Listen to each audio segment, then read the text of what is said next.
சரவண ஜோதியே நமோ நம.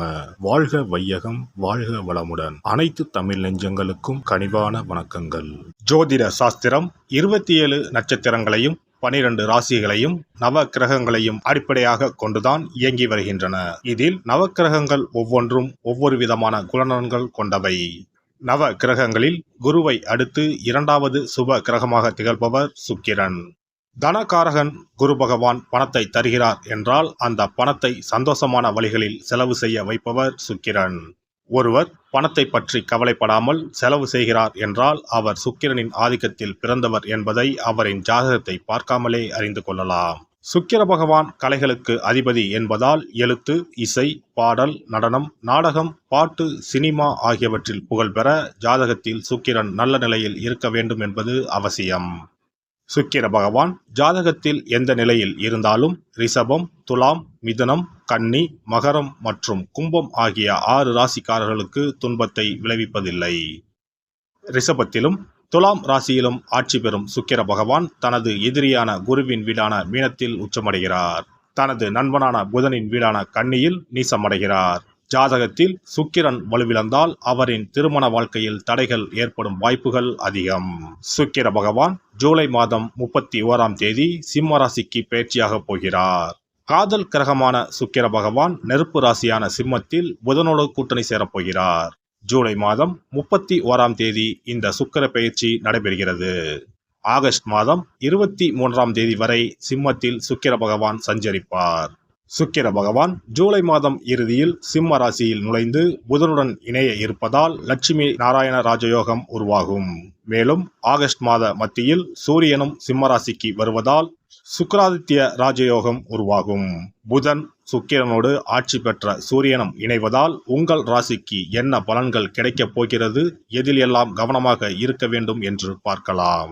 உங்கள் வாழ்வில் வளமும் நலமும் செல்வ செழிப்பும் பெற்று வாழ்வின் உயரிய நிலையை அடைய எல்லாம் வல்ல எம்பெருமானை வேண்டி விரும்பி கேட்டுக்கொள்கிறேன். மீனராசி அன்பர்களே, உங்களுடைய ராசிக்கு 6ஆம் வீட்டில் சுக்கிர பகவான் செல்கிறார். உங்கள் ராசியின் 8ஆம் அதிபதி 6ஆம் வீட்டிற்கு செல்வது யோகமான பலன்களை கொண்டு வரும். காரணம், 8ஆம் அதிபதி அதன் வீட்டிலிருந்து லாபஸ்தானமான 6ஆம் வீட்டில் செல்கிறது. எவ்வளவு பெரிய கடன்கள் இருந்தாலும் அதை அடைப்பதற்கான வழிவகைகள் ஏற்படும். கேட்ட இடத்தில் பணம் கிடைக்கும். ஓரளவு முன்னேற்றம் தரும் காலகட்டமாக இது அமையும். எடுத்த செயல் வெற்றியடையும். திருமணம் போன்ற சுப நிகழ்ச்சிகள் நடக்கும். பகைவர்களின் சூழ்ச்சிகளை முறியடிப்பீர்கள். பொருளாதார வளம் கூடும். கணவன் மனைவிக்கு இடையே அந்யோன்யம் இருந்தாலும் சிறு சிறு கருத்து வேறுபாடுகள் ஏற்படக்கூடும் என்பதால் பொறுமையுடன் ஒருவரை ஒருவர் அனுசரித்து செல்வது நல்லது. சிலருக்கு குழந்தை பாக்கியம் கிடைக்கும். திருமண முயற்சிகளில் இருந்து வந்த தடைகள் நீங்கி சாதகமாக முடியும். சிலருக்கு குழந்தை பாக்கியம் கிடைக்கும். ஆன்மீகத்தில் நாட்டம் அதிகரிக்கும். பணவரவு நன்றாக இருக்கும். புதிய வாகனம் வாங்கலாம். நண்பர்கள் உறுதுணையாக இருப்பார்கள். ஆடம்பர பொருட்களை வாங்கி மகிழ்வீர்கள். உறவினர்கள் வருகையும் அவர்களால் நன்மையும் கிடைக்கும். பணியாளர்கள் சிறப்பான வளர்ச்சி காணலாம். சம்பள உயர்வுக்கு இனி தடை இல்லை. வேலையின் காரணமாக குடும்பத்தை விட்டு பிரிந்திருந்த கணவன் மனைவி ஒன்று சேர்வார்கள். பதவி உயர்வு உண்டு.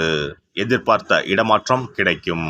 அலுவலகத்தில் கடன் கேட்டு விண்ணப்பித்தவர்களுக்கு சாதகமான பதில் வரும். தொழிலதிபர்கள் வியாபாரிகளுக்கு அலைச்சல் அதிகரித்தாலும் நல்ல வளர்ச்சியும் பணவரவும் இருக்கும். பங்குதாரர்கள் தக்க சமயத்தில் உதவுவார்கள். சில நேரங்களில் முயற்சிகளில் தடைகள் வரலாம். பெண்கள் குடும்பத்தோடு புனித தலங்களுக்கு சென்று வரும் வாய்ப்புகள் ஏற்படும். வேலைக்கு செல்லும் பெண்களுக்கு உத்தியோகத்தில் மதிப்பு அதிகரிக்கும். சக ஊழியர்கள் உதவிகரமாக இருப்பார்கள். சுக்கிர பகவானின் அருளை பெற கும்பகோணம் அருகே இருக்கும் சுக்கிரனுக்கு உரிய ஸ்தலமான கஞ்சனூர் சென்று வழிபட்டால் சிறப்பான பலன்களை பெறலாம். சென்னையில் இருப்பவர்கள் மாங்காட்டில் இருக்கும் வெள்ளீஸ்வரர் கோவிலுக்கோ மயிலாப்பூரில் இருக்கும் வெள்ளீஸ்வரர் கோவிலுக்கோ சென்று வழிபட்டால் சிறப்பான பலன்களை பெறலாம். இனி சுக்கிர பகவானின் அருளை முழுமையாக பெற வெள்ளிக்கிழமையில் செய்ய வேண்டிய வழிபாடு என்ன என்பதனை பற்றி காண்போம். வெள்ளிக்கிழமை என்பது தெய்வ வழிபாட்டிற்கு உரிய நாளாகும். அதிலும் குறிப்பாக மகாலட்சுமியை வழிபடுவதற்கு சிறப்பான கிழமையாக கருதப்படுகிறது. நமக்கு செல்வத்தை வாரி வழங்கக்கூடிய மகாலட்சுமி தேவியும் குபேரனும் நம்முடைய பூர்வ ஜென்ம கர்ம வினைக்கு ஏற்ப பலாபலன்களை கொடுக்கிறார்கள். அதை அனுபவிக்க செய்யும் பொறுப்பு சுக்கிர பகவான் பார்த்துக் கொள்கிறார். ஒருவர் செல்வந்தராக இருப்பதற்கு ஜாதகத்தில் சுக்கிரன் அருள் கட்டாயம் இருக்க வேண்டும். சுக்கிரனுடைய அருள் பெற வெள்ளிக்கிழமையில் சுக்கிரஹோரை வரும் நேரத்தில் இவ்வாறு வழிபாடு செய்தால் சுபபோக வாழ்க்கையை அனுபவிக்க முடியும். ஒருவருடைய ஜாதகத்தில் சுக்கிரன் நீச்சம் பெற்றால் உடல் ரீதியான ஆரோக்கிய ரீதியான பாதிப்புகள் ஏற்படும். சொத்து சுகங்கள் எவ்வளவு இருந்தாலும் அதை முழுமையாக அனுபவிக்க முடியாமல் செய்துவிடும். பெரிய பெரிய பணக்காரர்களை எடுத்துக்கொண்டால் அவர்களிடம் எவ்வளவு காசு கொட்டி கிடந்தாலும் சுக்கிர தசை இல்லை என்றால் அவ்வளவு பணமும் வீண் விரயமாகத்தான் போகும். குறிப்பாக மருத்துவ செலவுகள் செய்தே சொத்துக்கள் அழியும் நிலை வரும்.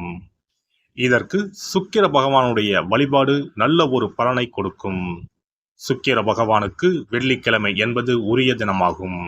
சுக்கிரன் அருள் பெற வீட்டில் வெள்ளி பொருட்களை பயன்படுத்துவது நலமாகும்.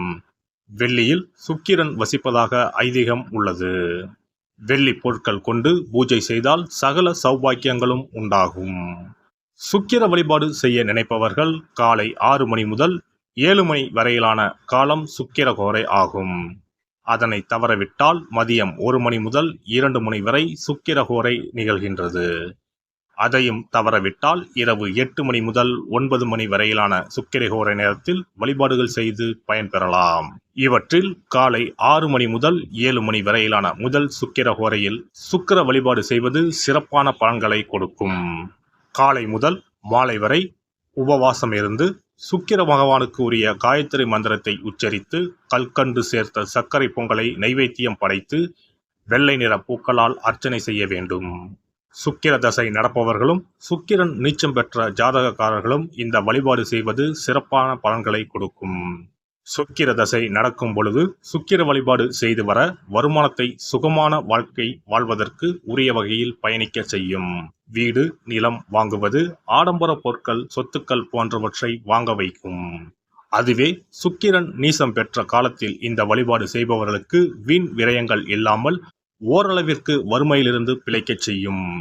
வெள்ளிக்கிழமையில் நவக்கிரக கோவிலுக்கு சென்று சுக்கிர பகவானுக்கு வெள்ளை வஸ்திரம் சாற்றி வழிபாடு செய்யலாம்.